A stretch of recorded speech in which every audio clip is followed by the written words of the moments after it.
네, 안녕하십니까. 오늘은 영어 공부가 당신을 구원할 것이다 라고 하는 제목으로 공부를 하도록 하겠습니다. 부제목은 어텀먼트는 왜 속죄로 번역되었는가 라고 하는 제목입니다.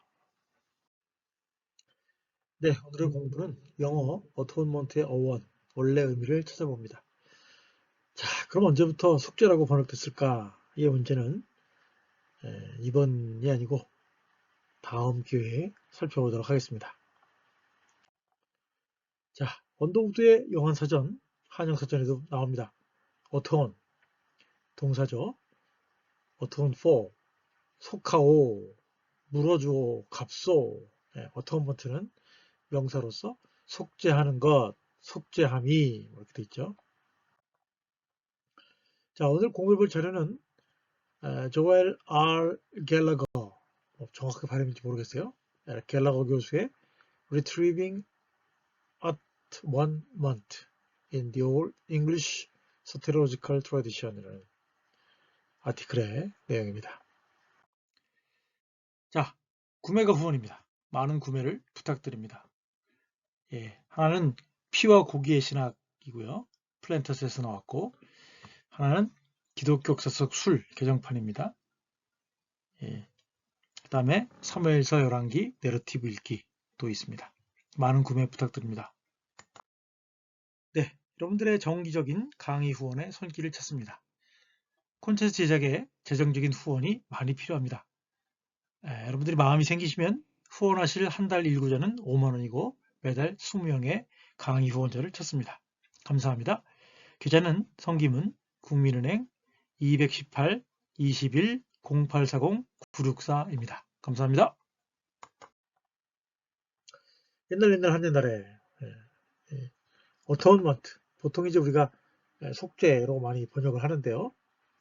이 말은 원래 at one month 혹은 being at one, union, reunion의 의미였다는 것이죠. 그러니까 하나가 되게 하는 것, 하나가 되는 것, 되는 상태, 연합, 재결합, 그런 뜻이겠죠. 이것은 이제 그 만족설, 죄 혹은 잘못을 보상하다라고 하는 당대의 구원론적 의미로 대치되었다고 합니다.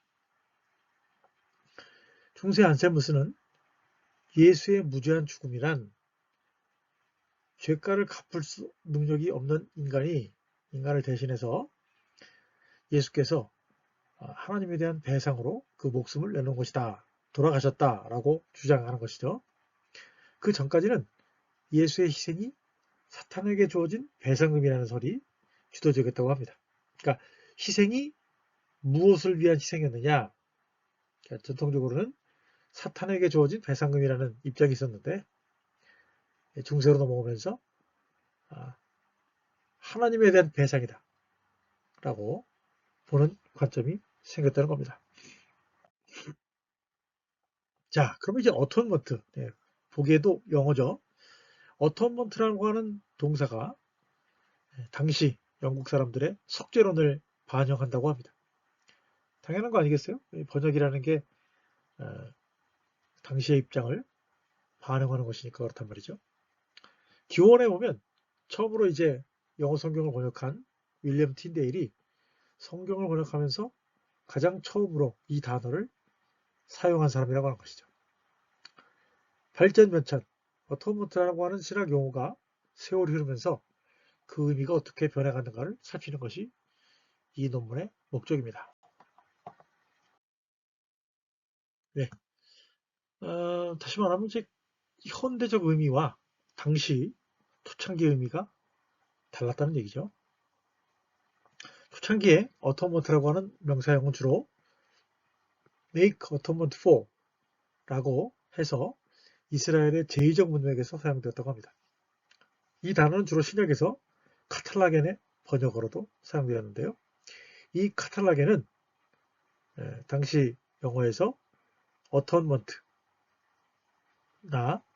reconciliation으로 번역되었다고 합니다. 현대 용리는 어톤먼트는 주로 그리스도의 구속 사역이나 혹은 죄의 보상을 통한 하나님의 유화시킴, 보상을 통한 다친 혹은 상처받은 사람의 위로, 보상하는 일 등을 의미하는 데 사용됩니다. 요약하자면 어텀먼트는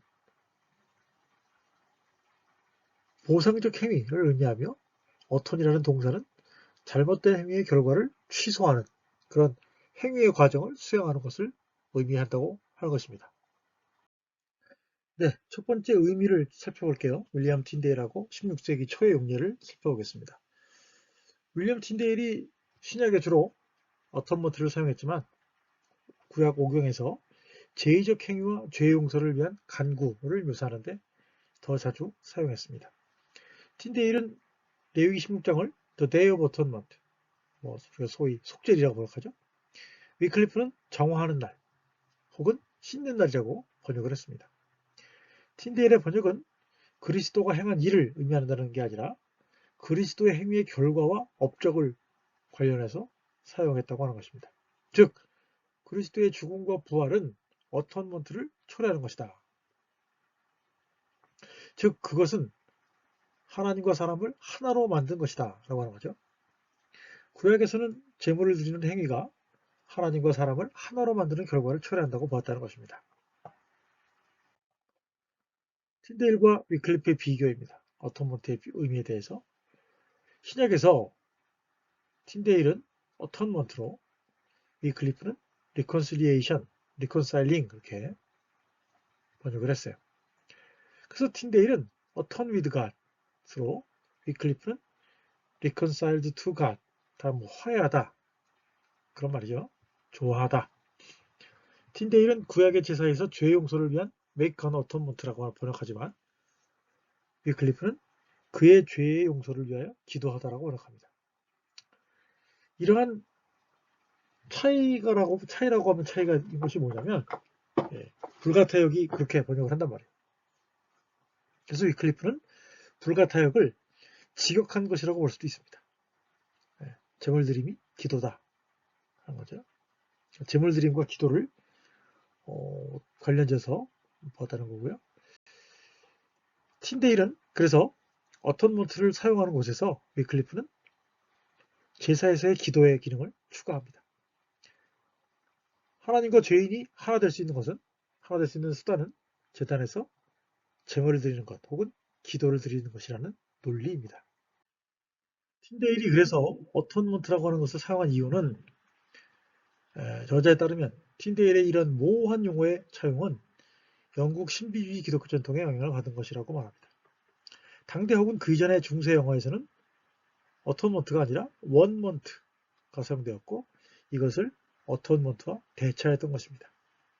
그래서 원먼트와 어턴먼트는 중세 영어에서는 같은 의미로 화해, 조화, 화합이라는 의미로도 같이 사용되었던 것 같아요. 하여튼 어턴먼트는 당시에는 현대적 의미의 보상행위가 아니라 존재의 상태, 더 특정하게는 우정, 교제, 통일성 그리고 사랑의 상태를 의미한다고 했다고 할 수 있겠습니다. 네, 틴데일 이후의 어텀먼트를 살펴볼게요. 틴데일 이후라 하면 이제 뭐 커버데일, 매튜, 태브너, 제네바, 제임스 왕력 상당히 오래된 영어 성경인데 틴데일 이후 19세기까지 그 번역되어 왔던 역사를 확인할 수 있는 내용들이죠. 하여튼 그 영어 성경들에서 따르면 요즘 종종 쓰이는 영어 단어 expiation이나 propitiation을 사용하는 대신에 어텀먼트가 여전히 reconciliation의 대안으로 사용되었다고 하는 것입니다. 근데 당시 신학계에서는 어텀먼트가 어토니 동사가 유화 개념으로 사용되었고 어텀먼트는 만족적인 보상 또는 잘못이나 죄 배상의 의미로 사용되었습니다. 구약 제2에서는 죄의 결과로 하나님과 분리된 상태에서의 하나님과 재결합을 시키는 것으로 의미했다고 합니다. 1859년에 이미 어텀먼트의 의미 변화가 등장합니다. The select glossary of English words used formerly in sense different from their present 라는 책에서 어텀먼트가 화해라고 하는 개념보다는 만족의 개념이 있다라고 말합니다. 1855년 발간된 The Atonement and the At-One Maker라고 하는 신학서적에서도 위의 증거와 유사한 변화, 즉 화해에서 만족으로의 변화가 발견된다고 합니다. 그래서 어텀먼트는 그리스도와 관련하여 만족적인 보상 행위를 의미하는데 사용되었습니다. 자, 그러면 이게 가장 우리가 관심거리일 거예요. 그죠? 고대 성경들과 어텀먼트의 관련성입니다. 첫 번째, 히브리어 카파르. 카파르란 말은 이제 덮다 혹은 물로 덮다 그런 뜻이고요. 헬라어 70인역의 힐라스코마이 라고 하는 말은 종종 어톤먼트로 번역되나 달래다가 더 적합한 번역일 것이고요. 신약에서는 카탈라겐을 어톤먼트, 리콘실리에이션 정도로 번역되기도 했습니다. 세 번째, 불가타역, 엑스피오, 엑스피아치오, 프로피티오, 프로피티아치오.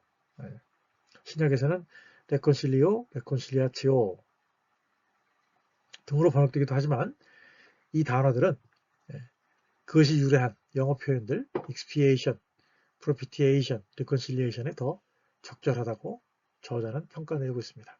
그래서 하여튼 영어 표현인 어텀먼트와 동일한 단어는 고대역에서 쓸 수가 없다 그렇게 얘기를 합니다.